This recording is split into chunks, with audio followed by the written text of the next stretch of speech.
विधायक प्रमोद विज जी ने ये सवाल किया है कि राज्य के शहरी क्षेत्रों में परिवार पहचान पत्र जारी करने के लिए संपत्ति पहचान पत्र अनिवार्य है।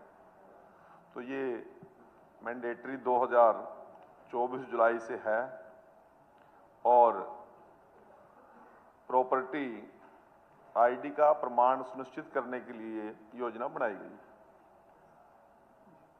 माननीय अध्यक्ष जी, जैसा कि मंत्री जी ने कहा है कि शहरी क्षेत्रों में आवेदक परिवारों के आवासीय पते की उचित सत्यापन और प्रमाणीकरण को सुनिश्चित करने के लिए प्रॉपर्टी आईडी अनिवार्य है।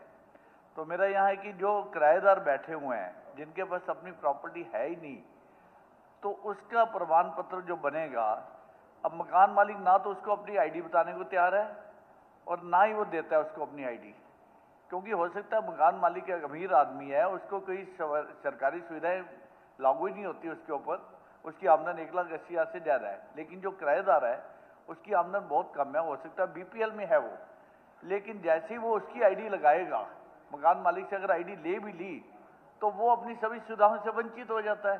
तो मुझे माननीय मंत्री से प्रार्थना है कि इसका कोई हल निकाला जाए, क्योंकि उसकी आईडी लगाते ही उसकी सभी सुविधाएं खत्म हो जाती हैं। जी मंत्री जी, माननीय विधायक जी, पहले तो यदि किराएदार जिस मकान में या जिस दुकान में जिस भी स्थान पर रह रहा है वो अप्लाई करेगा तो कोई इसमें दिक्कत नहीं है, किसी प्रकार की उसकी कोई ओनरशिप नहीं बन जाएगी, वो सिर्फ उसके आइडेंटिफिकेशन के लिए।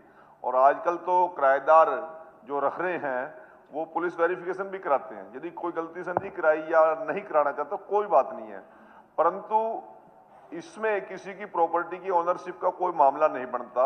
वो फिर भी कोई दिक्कत, आप जिस बात की शंका आप जाहिर कर रहे हैं, यदि वो फिजिकल वेरिफिकेशन के लिए अप्लाई करेगा तो 1 हफ्ते में हमारा विभाग उसको वेरीफाई करके उसकी प्रॉपर्टी की आईडी पीपी में जोड़ने का काम करेगा। ये मैं आपको आश्वस्त कर रहा हूँ। ठीक।